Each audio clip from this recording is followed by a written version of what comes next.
Okay, welcome everyone. Thank you so much for joining tonight for the August iteration of Cross-Pollinations. Thank you to those who have joined us before, and if you're new to Cross-Pollinations, welcome. This is a monthly health humanities series that features poets and health professionals in conversation around a particular theme. My name is Nick, and I'm the co-coordinator of the series alongside Rhiannon. And we're so excited to be joined by three special guests for tonight's theme on trans health. I'm joining tonight from Tucaranto on the unceded lands of the Huron, Wendat, the Seneca, the Mississaugas of the Credit, and in Mohawk, Tucaranto means where there are trees standing in the water. Thanks, Nick. Hi, everyone. I'm Rhiannon. I'm also a co-coordinator. I'm joining tonight from Tiohtià:ke, also known as Montreal, on the unceded lands of the Kanien'kehá:ka Nation. And in Kanien'kehá:ka, the name Tiohtià:ke means the place where rivers unite and divide, which feels very resonant as we come together in conversation tonight. So as we go, we want to invite those in the audience to type questions into the chat, and then in the Q&A in the last 15 minutes, we'll look through your questions and hopefully have some generative conversation. So we'll jump right into it. It's my absolute honor to introduce our first two speakers, who are our poets. Val Bah is a Tiohtià:ke-based artist whose work explores liberatory creative structures, intergenerational trauma and healing, as well as mundane and radical acts of survival. Couched in magical realism, their narratives are driven by Black feminist thought and lived experience. And I'm also thrilled to introduce Kamal Mackerel, who is a Mauritian-Canadian multilingual writer, visual artist, performer, educator, and literary translator who believes in love, justice, and self and collective empowerment. Their practice blurs the lines between traditional artistic disciplines to create hybrid aesthetic spaces from which decolonial and queer and trans vocabularies can emerge.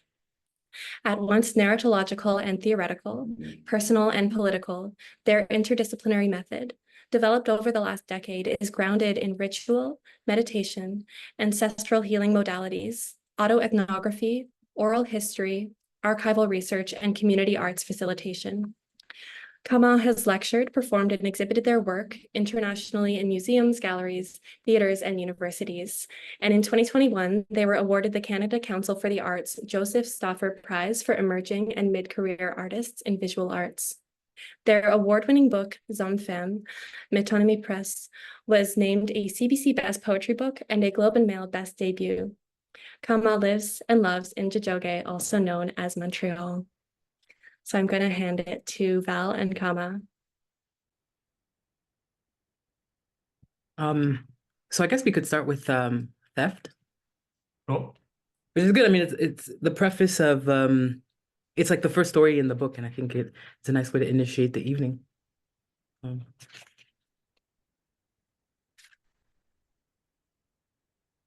English, yeah?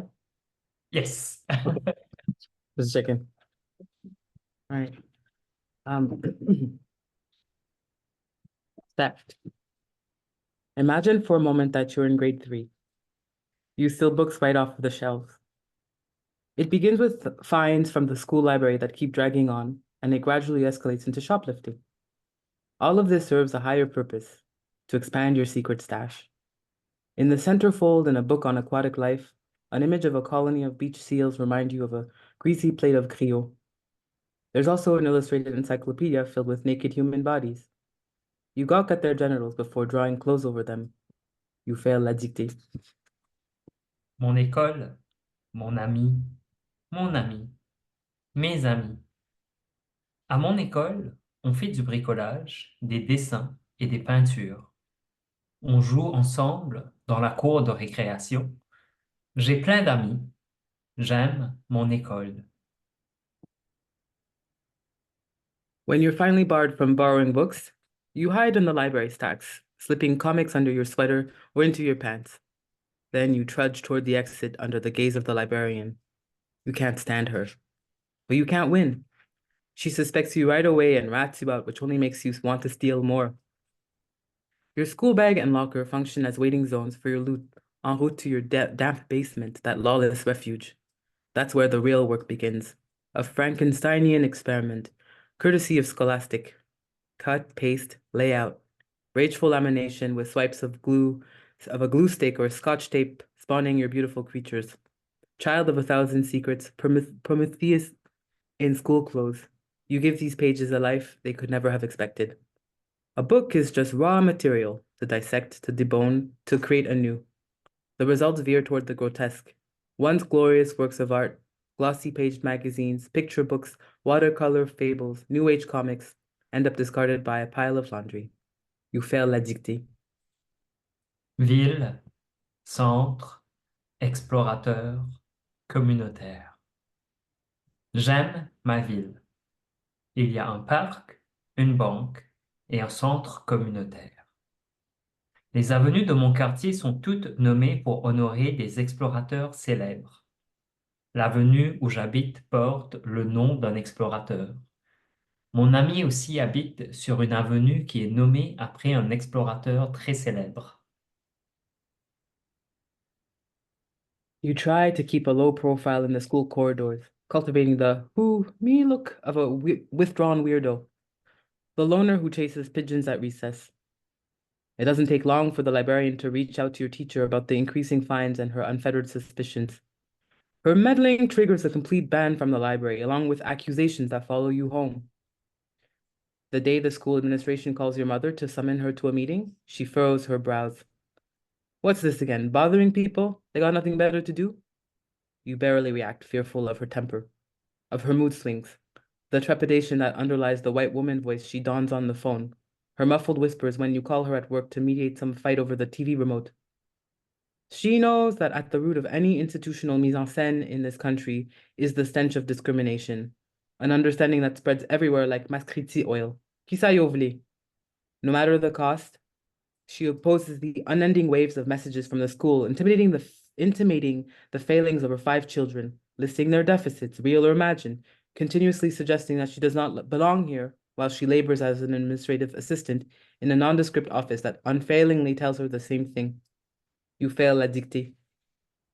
Famille, histoire, livre, souhait.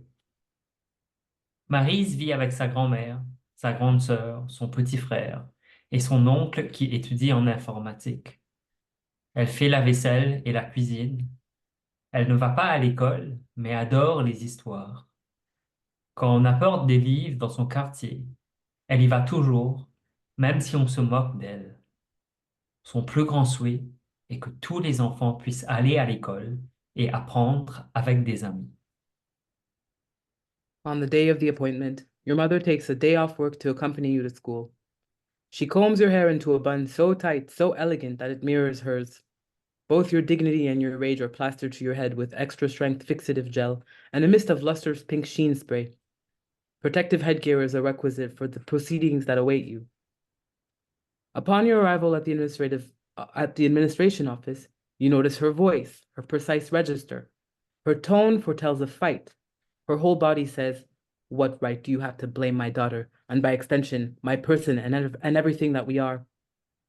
When the principal welcomes her into his office, you are relegated to a chair in the reception area. For about half an hour, you watch the secretary sip her coffee, cheerfully lip-syncing to a soft rock on a local radio station, and help a first grader who shit his pants. As if watching through a double-sided mirror, you feel covertly initiated into the school's inner workings. When he emerges with your mother from the office, the principal seems tense and irritated. So does your mother, but in a different way. Some strands have been dislodged from her hairdo. Looks like she's fuming, but she also seems somewhat depleted. You barely remember what the principal mumbles on his way out. All you know is that your library loan privileges have been reinstated. You can keep up your little gimmick. That morning, back in class, coiffed with the bun of glory, you draw your classmates' attention as they put away their books for yet another vocab test. Why are you so fancy today? Where were you this morning? Shh, get your notebooks out, orders the teacher. You put the question to rest with a shrug. My mother was fighting racists. You fail la dictée.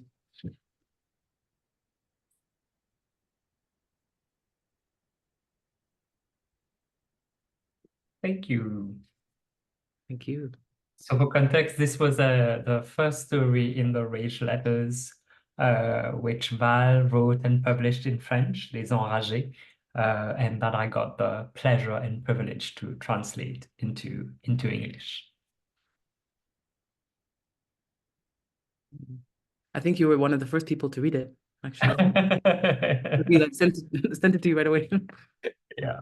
I was one of the first people to read it in French, and then I was like, let me read it a million times so I can translate it.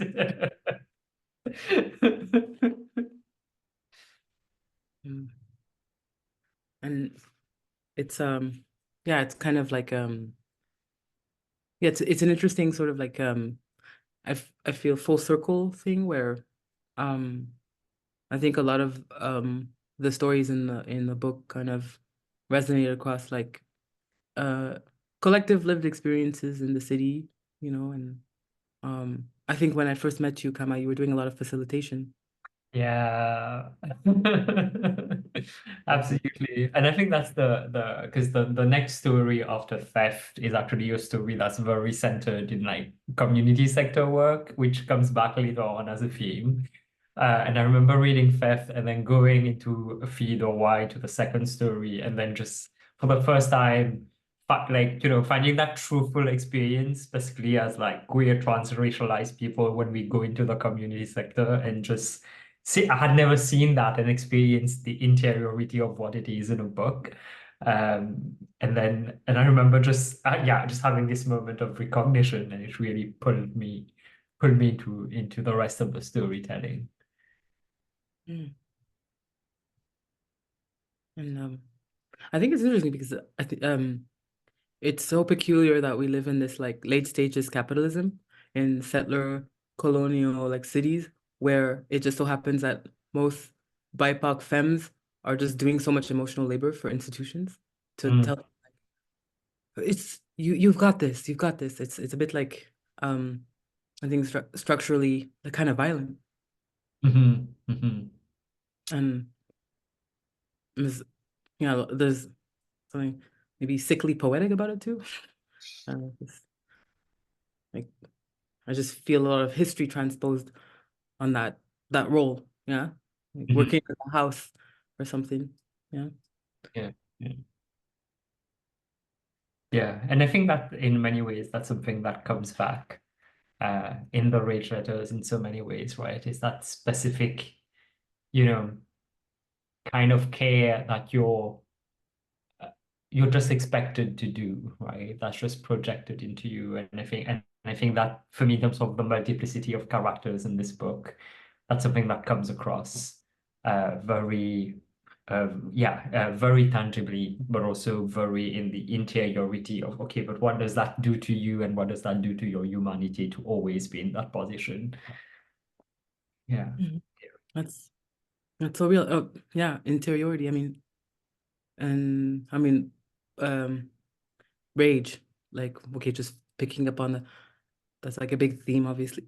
I There's this really Alpha Cooper, this like historian in Black Canadian studies, wrote this book on Marie-Joseph Angélique, who was an enslaved Black woman in Montreal and Georgia in like the 1700s. And there's a really, really amazing passage in there about how this is like some white dude, like a I think lieutenant or something, like some colon like military figure or maybe a politician talking about the like um uh the sharp tongue of like Black femmes on the on the island. Like it's just it's a strange kind of like thing I encountered, and I just think about like when you're pushed into a particular position, like where does your rage go? Like how can you deploy it? Like you probably have to be very strategic, and maybe there's something around yeah, I don't know, like uh the like energetic like power of just so many people who are just structurally suppressed, you know, and just have to like um act out in particular ways. I that's something that's always fascinated me, and I just keep encountering like examples of this everywhere. But what I really admire about your work and your approach as a human, Kama, is the way that you there's so much like healing and spirit work involved in what you do, like just your way, and I take this from your performance practice, like the way you transmute things in real time or in your work, just finding ways to release it. I don't know if you identify with like this, what I'm saying, but just, yeah, I find that you do transmute rage and other emotions like very beautifully. Well, you know, I'm excited to also like you know, talk with Sue in a bit later. But also, if I may say so, Val, if I may share that part of your life, that like you're now also a certified massage therapist, and I think for me, yeah, the art practice, performance in particular, like we work a lot with the body, and I think that's very important and that's crucial. But a lot of what I ground my work in is what I call the spiritual body, you know, and then how the spirit body and how that also deserves care, and that how that the multiple ways in which that also deserves like alignment and love and healing. Right, because it's you know, when you're talking about that you know, that late stage capitalism and whatever it's doing to our bodies, for our relationship to labor and other structures, I think there's also what historically has been done to our spirits. And for me, I think a lot of the work, of the artistic work, of the creative work, of the poetic work, increasingly so now, is about this return to spirituality, which for me is also a return to a different way of being in the world, and then to also of relating to each other in the world. Yeah, that centers. I think rage is important, and I think it's important to experience it. But then, you know, like when do you use your rage to burn bridges, or when do you use your rage to be the impetus for something else? Yeah. Maybe that's a good segment for me to share my second excerpt, because I think the part that I wanted to share was a short piece. So earlier we read from the Rage Letters, and Val will read one more excerpt from the Rage Letters. But this is from my debut poetry collection. And it's a collection, it's a poetry collection, but they're really like long poetic stories. They long form poems. And the part that I actually wanted to read today kind of like touches on that. And it's a short excerpt from a piece called Your Body is the Ocean. So I feel that's kind of like maybe just a good segue into that. So I'm going to read an excerpt of that. Make friends with your bones. Soak them overnight in coconut oil. Rub them in banana leaves and polish them under the moonlight. Rub salt inside of your pores. Encrust the cracks in your skin, your scars and imperfections. Dried fruit crystallized on a copper platter yielded to Surya for preservation. Offer your earthy armor to the open skies.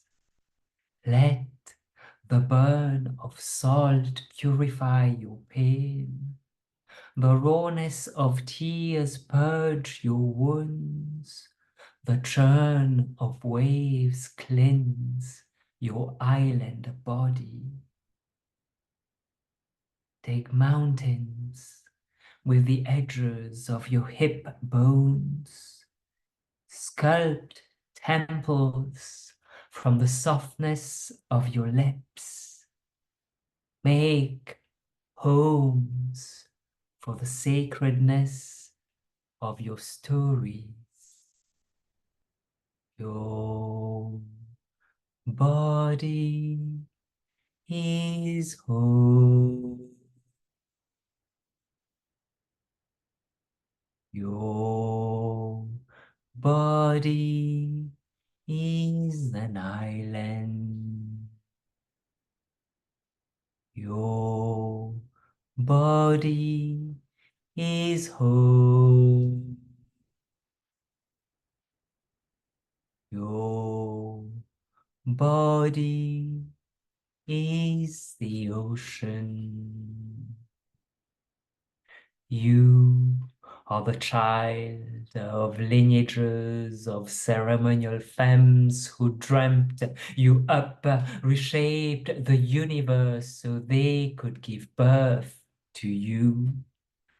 A promise, a celebration, an offering, a pact, an omen, an earthen lamp on your ancestors' altar, molten lava exploding in the belly of a volcano, roaring fire at sunset, echoes of Ravan, Maravan, Triang, crippement du bois qui a pu brûler, la fumée qui peut monter là-haut, Côte Noiraude, nos bandes ancêtres, Côte Noiraude, nos bandes histoires, bandes grandes du monde qui tirait fils, disparaît. Bandes hommes-femmes qui ne continuent vivre dans nous l'équerre, qui ne continuent vivre dans nous la veine. There are languages you do not yet speak, words you do not yet know, music you have never heard, magic you have never felt, but you will learn that they have been with you, within you all this time, which is why I am here to tell you, child, you will not learn to love yourself, but I am learning to love you.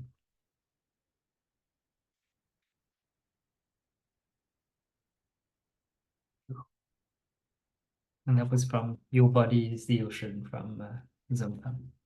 Also published at Metonymy Press, where the Rejetters was published.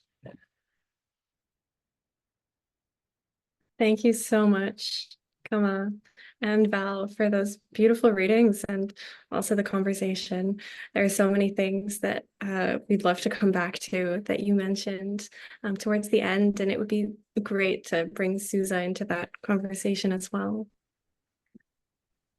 I felt like that reading there, Kama was just like, it just like regulated my nervous system. Yeah, same. I feel so refreshed and rejuvenated. Thank you. 5 minis. All right, I'll read the letter. It's like I always read it, but I think it's like it's feels good to read a letter. A part of a letter. And I kind of think of it as like a platonic love letter. Okay. Daphne, when are you coming back? I dropped by your work tonight, hoping you'd be there, but no luck. And that bitch, Louisa at the cash, wasted my time. I was this close to jumping over the counter and strangling her, but I got fries instead. Your silence worries me. Do you need space? I feel you. But it's been 3 weeks. What are you doing out there? Freaks me out to have to live in this necropolis without you. You and your Bantu warrior attitude. I miss you. There's something I should tell you. Aside from you, my only ally in the city is an ash tree at the corner of Dunlop and La Joie. If you want, if you can, you should go visit her. She'll be free. Those cowards in Outremont wouldn't know a good thing if it took a dump on their lawns. And don't forget, bring an offering. Just make sure to identify her correctly. Her leaves have pointed oval leaflets. Stop at the edge of the sidewalk. Take 3 steps, 3 breaths before approaching the edge of her root system. Lay the offering. preferably dried flowers or a trickle of blood, menstrual blood on the ground. Don't worry if the wind blows them away or if ants congregate. Even better. Use the moment to pay your respects, to express gratitude. You don't even know the monumental work that she does for me, for us, all day long. If people had the slightest idea of the apocalypse that will hit when the tree leave us, it's actually us who are abandoning them. Anyways, ask her for her blessing before you approach. If the answer is no, turn around and don't look back. If it's a yes, and you'll know if it's a yes, extend your arms, embrace her, feel her bark against your cheek, under your palms. Forget the passerbys. Ignore the neighbors watching from their windows. Let yourself go. This is the moment. Pay attention and listen to the bubbling of her sap, her vital force. And then for the love of God, please don't forget to check that tiny emerald ash borers haven't burrowed tunnels into her trunk. There's a lurking infestation within her vicinity. It'd break my heart to lose her. We spent so many hours together. You like her a lot. Sorry about the sweat stains on the paper. This damn heat wave is stifling us tonight, throwing us all off. In the last 4 hours, 4 ambulances have gone by. If you were here, we might have gone for one of our iconic benders at Charlie's. Except I'm not really in the mood these days. My head is spinning. I need to stay woke. Shit hit the fan. Yesterday, Lola freaked out because one of the white women from the collective sent her a registered letter. Right away, she panicked, called pretty much everyone, and published a 3-volume novel on social media. Took me a whole evening and the last of my CBD gummies to calm her down, to explain to her that it was just an intimidation tactic, that we can't be held responsible for any of it. And you know what? I even found out while Googling the letter that it was a copy-paste from a template website. She didn't even have the energy to fight us in good faith. And we can laugh about it now, but she was losing her shit. I'll admit that I was too, at least a little bit. But hear me out. I've got a plan. Let's get rid of all of our junk. You, your old stained mattress, your broken mirror, your secondhand clothes, your photographs, drawings, your titties, the top surgery you were considering. It's time. Me, I'll toss my rusted fixie, my crystals, yeah, even my crystals, all of it. Let's renounce this shitty life. Listen, I can find us a reliable car, either a Toyota or a Honda with low mileage. Get on board. I'll drive you to the south, to the very depths of the south via, let me see, New York, Washington, Atlanta, New Orleans, Houston, San Antonio, Monterrey, Tampico, Veracruz, Tabasco, San Miguel, Tegucigalpa, Managua, San Jose, Panama City, Barranquilla, Maracaibo, Georgetown, Paramaribo, Manaus. We'll roam each city and hang out with local anarchists and visionaries. We'll never run out of weed.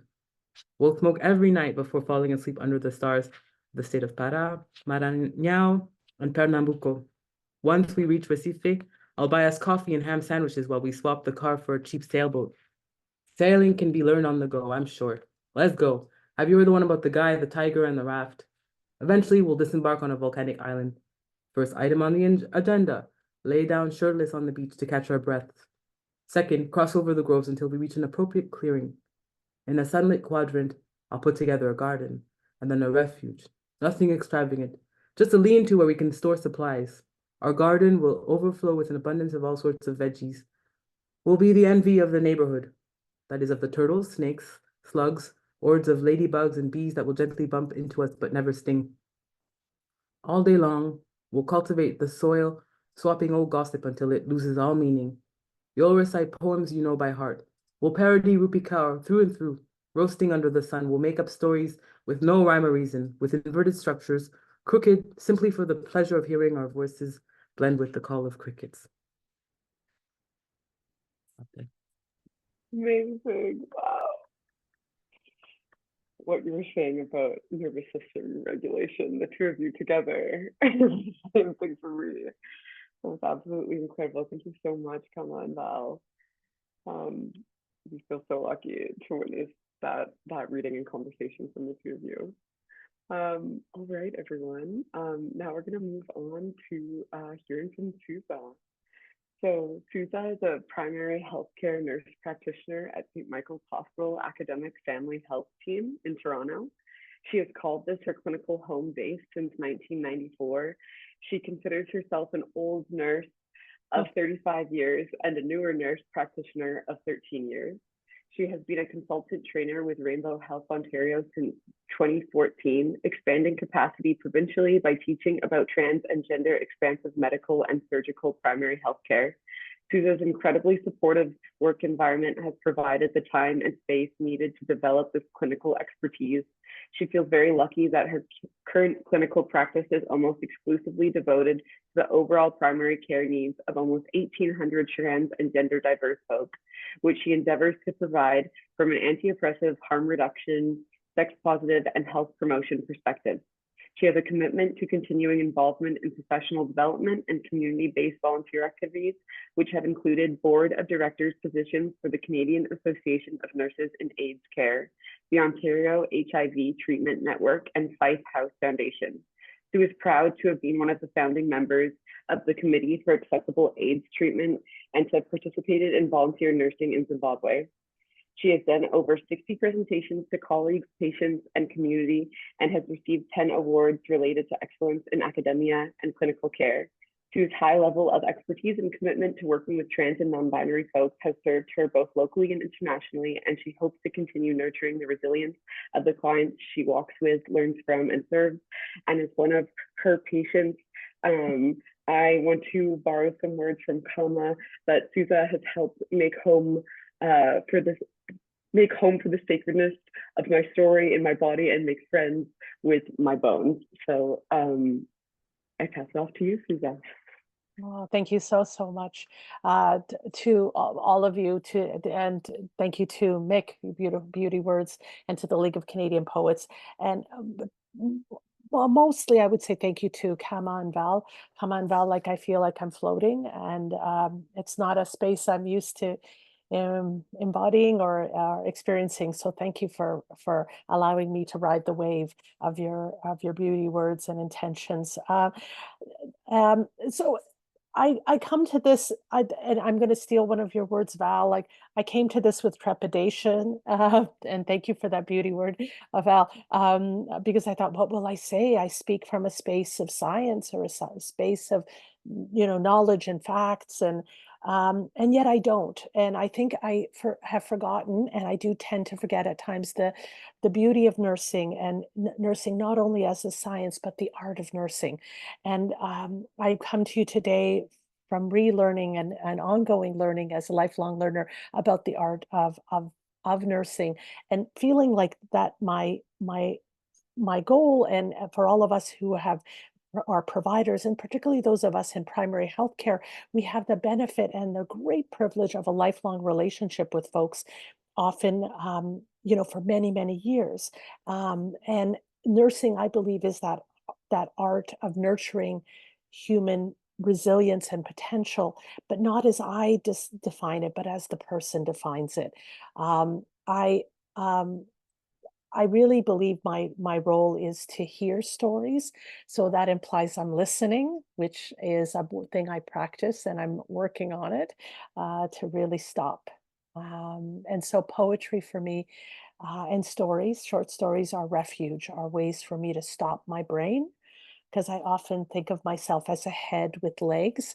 At work, there's a lot of doing. And when I experience art and that sacredness, and there is that sacredness that both I glean from your work, Kama and Val, the sacredness of your work, but also you speaking of the sacredness. I also extracted that quote you made, Kama, making homes for the sacredness of your story. And I love that line, Val, that you ask the ash tree for her blessing before you approach. And so maybe I start from there around that. Do I ask for a blessing from the patient before I approach? So that does happen in the sacredness of a very sterile environment. So we're in clinic spaces that are not warm spaces. They're not a home. But how do we create that space of safety and bubble within the very medicalized and often pathologizing space of a clinic. And so I think it's when we bring all of us, when I bring myself and practicing that as well, bringing myself into the work that I do around showing my humanity, and connecting with folks based on sometimes our shared life experiences and maybe that concept of our unity of oppression, where we have both experienced hardships in very different ways that we have maybe also experienced, and they more so than me, definitely, structural inequities, structural discrimination. And how do we fight that? As we're all both together, the patient and I, in this sacred space of comfort and safety, for me to hear them and to listen, but to hear what they need and what they want in that moment. For me, there is that great privilege of that lifelong knowing of people for many, many years, which again is primary health care, where it's not like an emergency visit where someone comes in, they're bleeding, you deal with that issue and they're gone. And there's a beauty to those encounters as well.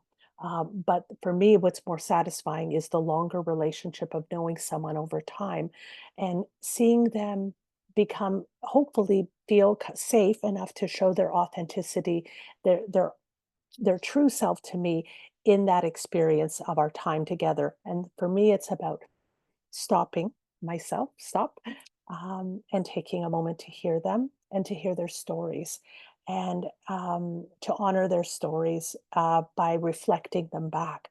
So often I'm a repeater, in the way I'm built is I repeat. I repeat when people tell me things. I say, I heard you say this. Does that feel right? I use language and language a lot.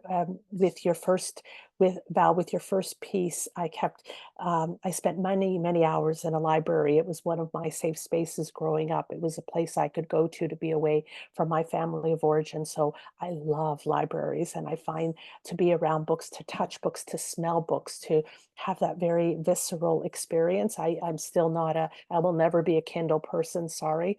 I will always be the one touching and one writing in the edges, which I know you're not supposed to do, but I did it anyhow. But to have those moments of safety is what I would want for patients, and creating that, but also checking in. So often language I use is things like, does that feel comfortable? Like a lot of like, this is what I'm thinking. What do you think? How does that sound? So a lot of back and forth I find in the language that I use with folks, and more because I want to make sure that I'm hearing what I thought you said, and is that what you're wanting? And that could be related to the person's experience or wanting to do social transition, could be related to medical transition, could be related to surgical transition, could just be about questioning their gender and being in that safe space. It brings up also that issues around the concept of care and what care means to me. And caring is for me meeting with the person in the middle, uh, that I could hear the other, but that I could also reflect on where I'm coming from, that I can reflect on my privilege and my power in the space, but that I can also speak my power and privilege, that no matter what I do, I have more power and privilege than the folks I'm serving, because I can write a prescription and they can't. And so I think in acknowledging that, there's at least a start of a sharing of power, to understand that their bodies are sacred, that how they want their bodies touched or not, how they want to be approached or not, has to be really honored. And the best teachers in the room and the best nurse in the room is not me, it's the patient all the time. It's me constantly learning and saying, oh, I screwed up. Okay, take ownership, apologize, move on. I find that in these experiences with folks in my exam room, is we get to share that space. It's almost a space of interbeing, in that sacredness that we do. And it's not only in the being in the now, because I ask folks like, today, I'm meeting you today, and use this often with patients. I meet you today. In 5 minutes, everything will be different. I'll be different next time you meet me. So I'm meeting you today. What would be helpful to you today? How can I best support you today? But also, I love to engage with folks around dreaming or imagining what they would like. So one of my examples is like if I met you in 5 years walking down the street, and normally I would never, say hi to a patient on the street, because then if I was with people, they'd be like, how do you know this person? And I always lie and say I know them through friends. But if, let's say, we were on the street, it was just the two of us, and I walked past you, tell me about yourself. Like, what can you imagine? What can you dream for yourself? And I think having that opportunity that lets me into what you want for yourself, and then can I support you in that? One analogy I use with folks in my practice is a bus analogy. I made it up. And the bus analogy is, you own a bus. You're letting me on the bus. It's your bus, though. You're driving the bus. But you know what you don't have? You need a map. And I'm going to hold the map, but it's your bus. And so the bus is your body, the bus is your heart and your spirit and yourself. And so, how do I support you with the map? And I'm just here to kind of say ahead are some, some potholes up there, or don't park here because, the police they always give a ticket here. Like, I'm here to support you. But if you eventually say, I don't want to do this anymore, I don't want to, let's say I don't want to transition anymore. I'm like, that's okay. How do you want this to look for you right now? And I think it's that checking in on an ongoing basis. And that, for me, the beauty of the ongoing relationship is particularly meaningful.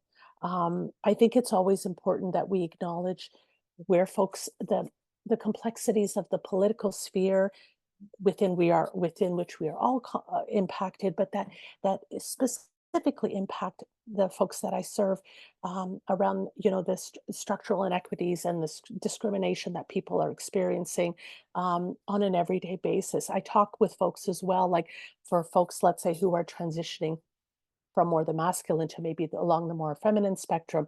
Have you thought about the possibility that you're going to lose potentially some power and privilege in this world with transitioning towards the feminine spectrum? And sometimes, or that the loss of not body autonomy, but body safety. Like, when you're walking late at night, and if you're perceived as in the feminine or in the trans feminine in this world, as you walk this world, at nighttime, you may not want to go down that dark alley. Now, you wouldn't have thought about this before, but your physical safety could be potentially compromised. And it's not to scare you, but it's just talking to folks about sadly, the realities of this world, and wanting to maintain their emotional safety, their physical safety, their spiritual safety in all aspects of their work.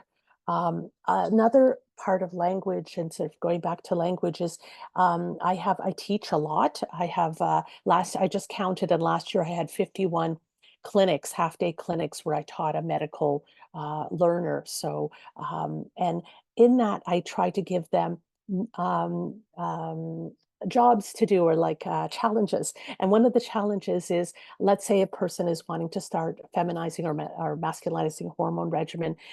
There's a checklist that we go through, which is an informed consent conversation. And it's written in, I call it medicalese. It's written in medical language.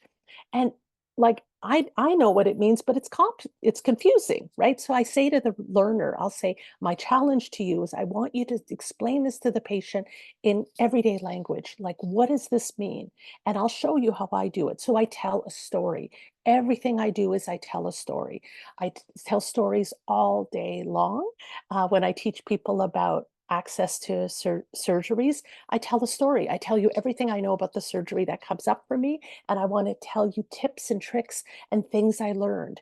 And I'm very blessed. I don't know if blessed is or lucky, I guess. I get to go. So I'm going to the World Trans Conference in the end of September. I'm presenting there. And the beauty with that is, I'm going there as a total mole. I'm going underground. I'm going to be gathering information. And the importance of that information isn't that I have it. The importance is, can I share it with everyone that I serve, and including my colleagues, to say, guess what I found out? There's this cool, procedure. There's this way of doing, prescribing, or, there are things that I've learned. And these are, ways that we can support folks in their lived experience and having a joyful transition, whatever that means to them in that moment. I feel like a lot of my work is based on birth and death. And so I feel like I'm seeing people being born every day. I joke, I don't work with children, I don't work with infants, which is a good thing for me. I appreciate that, not my thing. But I get to watch people being born into themselves all the time. And what's cool is that we're actually born each time that we meet. like you get to show me who you are in a different way. And as I said earlier, like I feel like I'm showing aspects of myself each time, that I'm different each time. So that's why it's important, I think, to check in with folks around what pronouns work for them, because it's mutable. What their gender, the fluidity of their gender identity, checking in with folks around that, their desires around transition, checking in again, like not all the time, but on a, at least annual basis when I see them, or to sort of say, are we on the same path? Is the bus going somewhere else? And I just checking in because you're driving the bus. And so that's sort of, I was thinking as well a bit about the impact of art. And so in my work, I am not an artist, and so that's my trepidation. I'm going to be published soon in an anthology of works as widowed without children. So I was widowed about 12 years ago, and that informs who I am. And so it also makes me comfortable with that concept of death, rebirth, and coming into oneself. But I thinking about the cyclical nature of the work I do and the ongoing relationships of the work that I get to do. So I feel very lucky doing that. So I will leave it, I think, at that for now. But I'm excited to have a moment, sometime maybe to speak with all of you. Thank you so much, Susa, for that talk.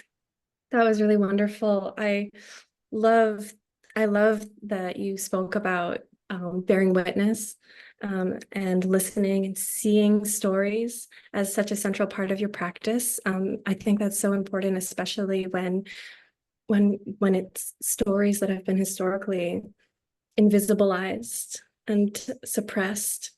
And I'm sure Kama and Val would love to join our conversation and respond to some of what you have spoken about.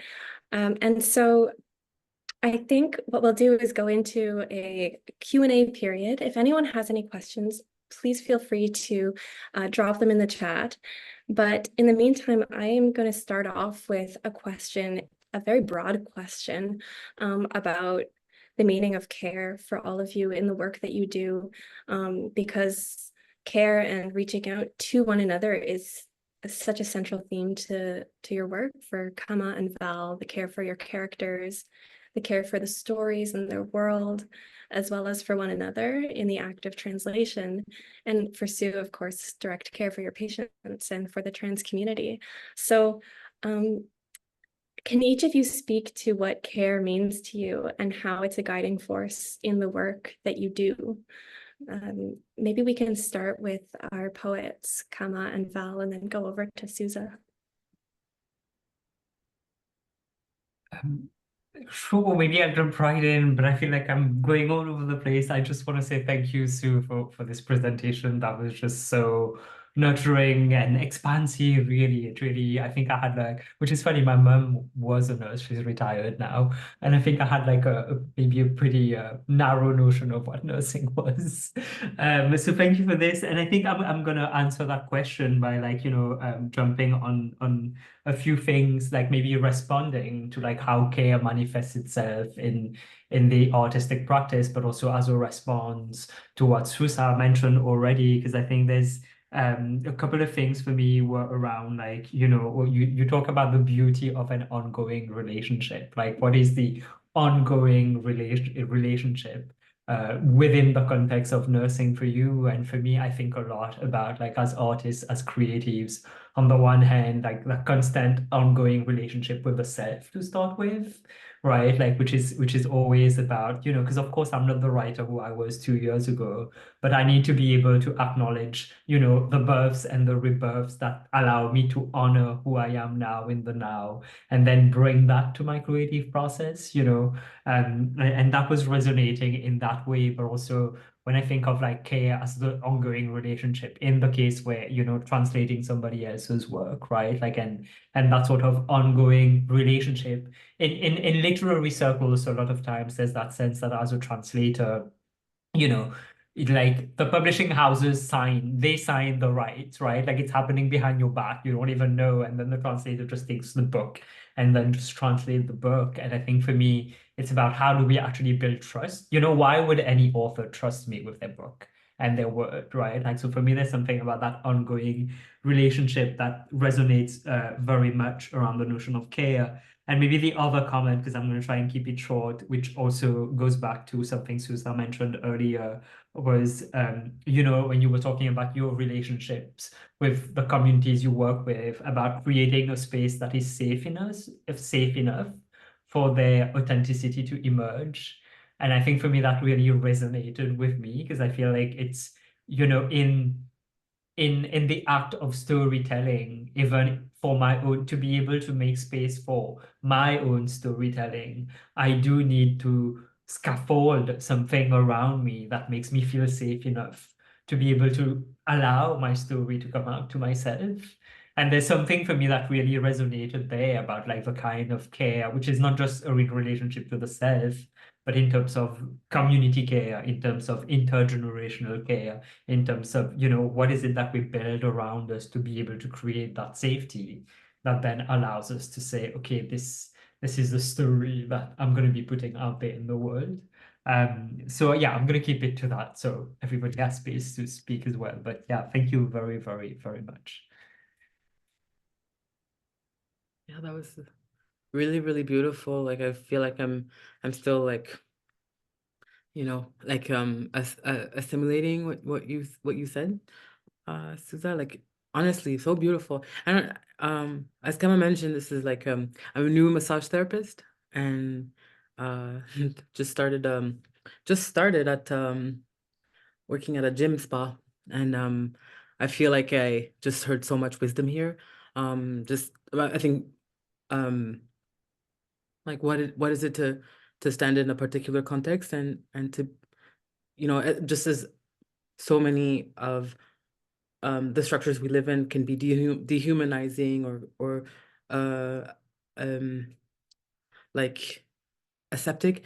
Like, how do you come in human first, just so I really appreciated your words, and I yeah. And I think about the visual you brought around the bus, and it I think a lot about how like storytelling can be an act of like going to a place, you know, in the imagination, or in so-called reality, and kind of directing the eye, whether it's within or without. Like, it's sort of yeah, just kind of, I think it's like in some ways like kind of spiritual work, or like projection, but then it happens again and again. I think, like the as many times as the story is read, or told, or interpreted, it's like you kind of, and so I think one of the big things for me, I think, in entering the realm, the softest of like the healthcare you know, field, like massage therapy. I studied it in the basement of a hospital here in Montreal, and just I it's kind of like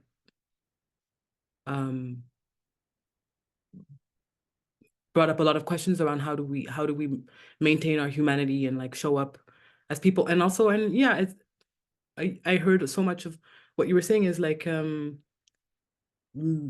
just how do you use your privilege? How do you mediate, you know, in a context where there are structural differences, you know? And I think yeah, I leave it with open-ended like threads. I want to leave space for, I see some really good questions in the chat. But yeah, thank you for sharing. Yeah, thank you so much. Thinking about care, I think I'm just going to show my ring. I wear this ring every day. It's a part of me. It will always be with me. When I left hospital work, 33 years ago, to work in community, and then back to a clinic setting eventually, and worked at Needle Exchange and other very awesome places. This ring reminds me that it's not pretty. The spiral isn't pretty. It's kind of a bit of a mess, but we're all kind of going somewhere. And so the care experience can start right when you get someone from the waiting room. And for me, it's more about welcome. Like, how can I express that, again, safety and welcome? Welcome.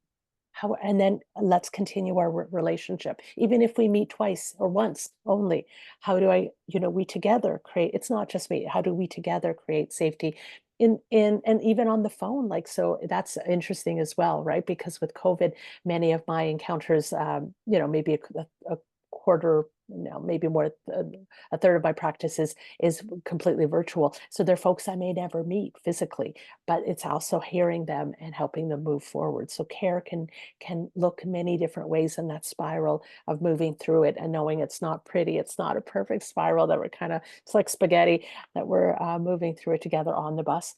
And that to me is that it's done with caring intent, I think is important.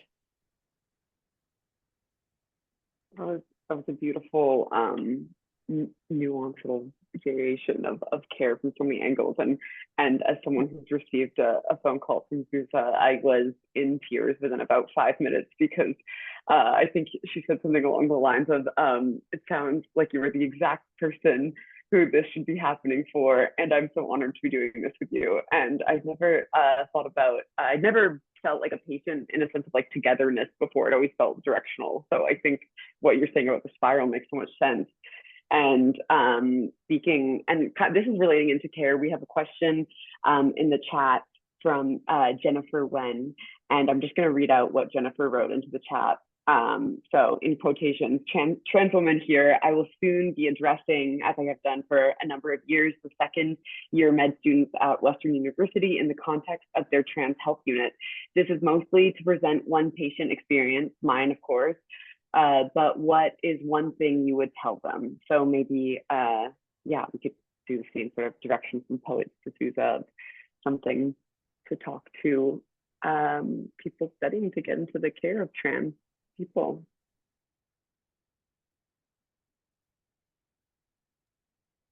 I mean, I could jump in quick, and what came up for me is seeking permission around language, and using the language. I err on the side of, so with the trans woman, I would err if she'd never had and had never taken hormones or went by she or they, if she had never taken hormones, I would refer the top part of her body as her breasts, referring to the lower part of her body. I often use more generic terms like front hole, back hole language, like more neutral, and then asking permission about what language feels comfortable for folks and what language they would like me to use or not use. And for example, I've had non-binary trans masculine folks in my office.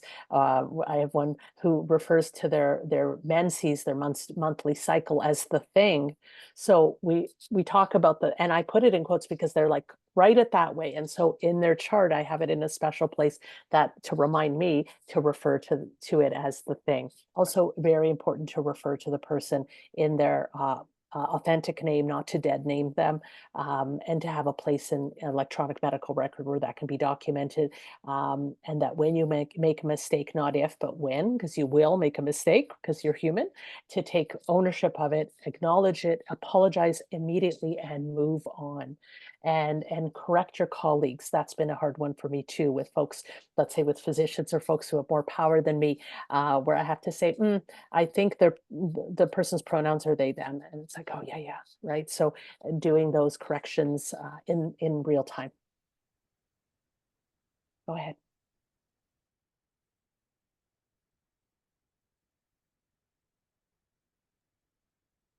I mean, I think if there was one thing for me, it would be to just not make assumptions about who's in front of you. I feel like a lot of times that's the one, like questioning your gender, who you are, what you are, why you're here, what is it that you're entitled to or not, and I think for me, if we just stop making assumptions, as a first step in terms of approaching anyone, but it's specifically in a medical setting, I think that could go a long way. So that would be the one thing I would say.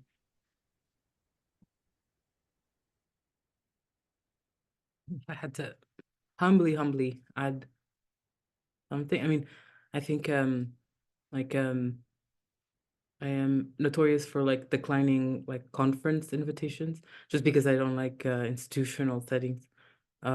Just in general, I do think that like certain contexts are just inherently disempowering, like, or inherently create power dynamics. It's like that's just a thing in the room. Yeah, and I think there are so many like ways to mediate that, and like I think the most like the classic and self-abandoning way is like trying to play by the rules of the institution. Just personally, I think that like I find the moment I try to like pretend my way out of a situation, it like definitely backfires. I once got like what is it? Just I froze in at it was a cégep even. It was like a cégep and I just like froze and then the panel went on without me for the whole time. And so I think sometimes just like breaking the just the rules of the setting from the get-go and like kind of creating like reframing the space so that you create like energetic space for yourself. I think otherwise it's like you will always be up against so many invisible like power dynamics. That's a perspective. I love that, Val. And actually, the question I wanted to ask, Rhiannon and I are just gonna ask a question before we close off for you three, but kind of goes into that. I was thinking so much about in all of your work, the ways in which like revolt is this generative force and like pushing up to make more space in a place that's always trying to push you in. And I wanted to ask in what ways you find or in what ways that shows up in your work, and yeah, how that if that feels like an opening, if it just feels natural, or the difficulty. And yeah, I'll leave that as a kind of open-ended one there.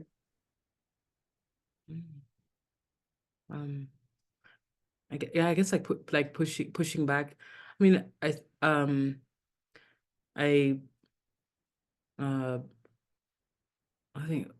I'm thinking about like some authors I really appreciate, like Catherine McKittrick and Christina Sharp and Dion Brand. I think what they all do is like engage with like the material reality. Like I think of there's a history has a weight, and the fact that like I can walk through the McGill campus and just see the like uh the rocks and the dirt like that like ancestors sort of like indigenous folks like just in plain sight, like I think about how Brussels has that this city has so much Congolese gold built into the streets, like in plain sight. We really reckon with like just the thing, and I really appreciate like the fact that a lot of activism around Palestine against the genocide like engages with like like pensions, money, everyone's comfort, arms, like it just the nuts and bolts of it. And I think we can't get away from that. And so much of like I think really important like anti-oppressive work in institutions revolves around the discursive aspect, like the like how do you like play act a thing, but I think going back to like the thing, the material reality is really important, and I think that extends to the institutions, the space itself. Like, so I think sometimes like like a conference space like needs to be disrupted in material ways. That can happen in so many ways, but just I love the creativity of a lot of like activism I've witnessed in the city and in other places. I hope to do that in my work, like, and I've been obsessed with like how do you like maybe I'm rambling now. I was like, but I've often thought about arts in this country, which if you think about the like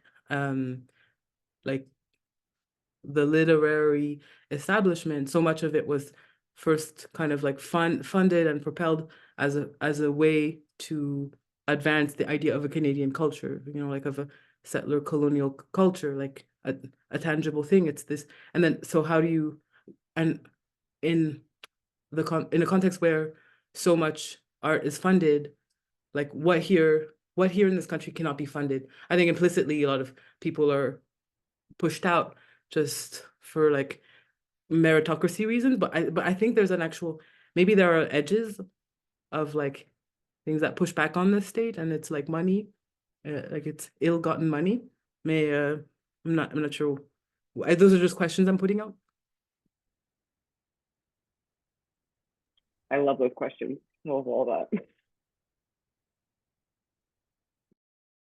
Yeah, I mean, for me, I would say it's a constant negotiation and renegotiation. Like it's always, am I pushing against? Am I creating more space? Am I leaving the space entirely? Which I did for many years. Like I think Val knows me from like very grassroots spaces with no funding, just community based, in community values, because I had like a huge phase of just being outside of all institutions. And then like, how do I then balance this with survival, where I'm like, okay, this art gallery is paying me whatever that's going to cover my rent for this one gig, but I know I'm going to feel extremely gross after that, right? So then it's like, how do I then like navigate those multiple things? So even now, for me, it's a negotiation. Like it's always like I tend to stay away from anything academic unless I know, for example, like, yeah, academic institutions are like, for me, the hardest, I would say, unless I know somebody who's there or department who's there that's really gonna like, advocate for like what I'm doing.